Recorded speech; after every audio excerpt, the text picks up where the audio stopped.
How a creative took captivity captive with his clothing line. What the enemy tried to cancel, God called purpose. Dear builder, they thought it was just a failed fashion brand, but behind the silence was a war no one saw. Spiritual chains like horns, physical sabotage, spiritual oppression, mental false programming. But what came next would blow your mind away. They shut the shop down. That's all he said, but I knew it wasn't just a business loss.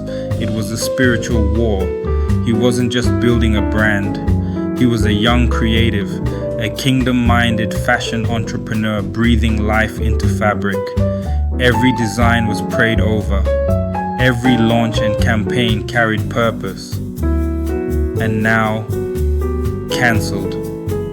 Not by market failure, but by targeted sabotage. Let's call him Paul. I was opportune to work with Paul when God decided that it was time to bring the horns down.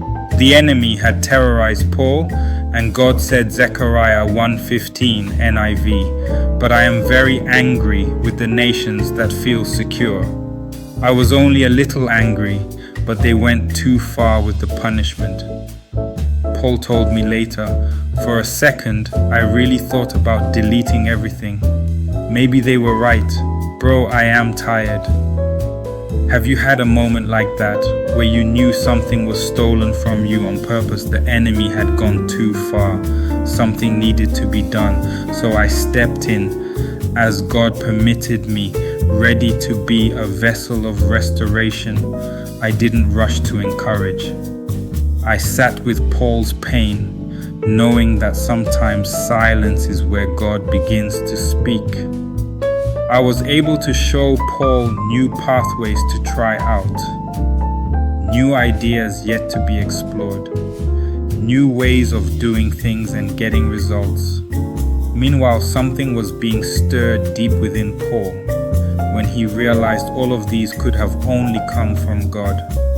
A hunger for God was birthed. Paul made his way to the secret place. He spent a bit of time there trying to understand more. And you can trust our Father to fill up that hunger. In that secret place, God started giving him downloads, clarity, strategy, blueprints, and guidance.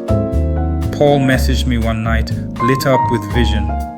Bro, what if I flipped the narrative? What if the very thing they tried to destroy me with became my next collection? Each piece told a story. The invisible chains turned into crown, loss turned to legacy. This wasn't just clothes, this was warfare turned wearable. On the launch day, everything sold out. The same people who doubted started reposting his work, a viral reel, a collab offer. And then God opened a door for him to mentor other young designers coming out of hard places. This wasn't bounce back. This was divine reintroduction. I told Paul, you realize you didn't just survive the shutdown, you made it your story. You didn't just escape the trap, you flipped it into a testimony. That's what happens when you take captivity captive. That's what Jesus did, and it's still the blueprint. If you've ever had your dream sabotaged, if they tried to bury you before the bloom, if the shutdown made you question the vision, don't delete it, don't disown it, let God flip it. Make your way to the secret place in praise and thanksgiving and tongues. Declare to yourself, I'm coming out the grave. Mention at a builder who needs this fire in the comments or share it with them. And when you wear your comeback, make sure hell hears your footsteps. Because Christ has overcome and the Ancient of Days is glorified.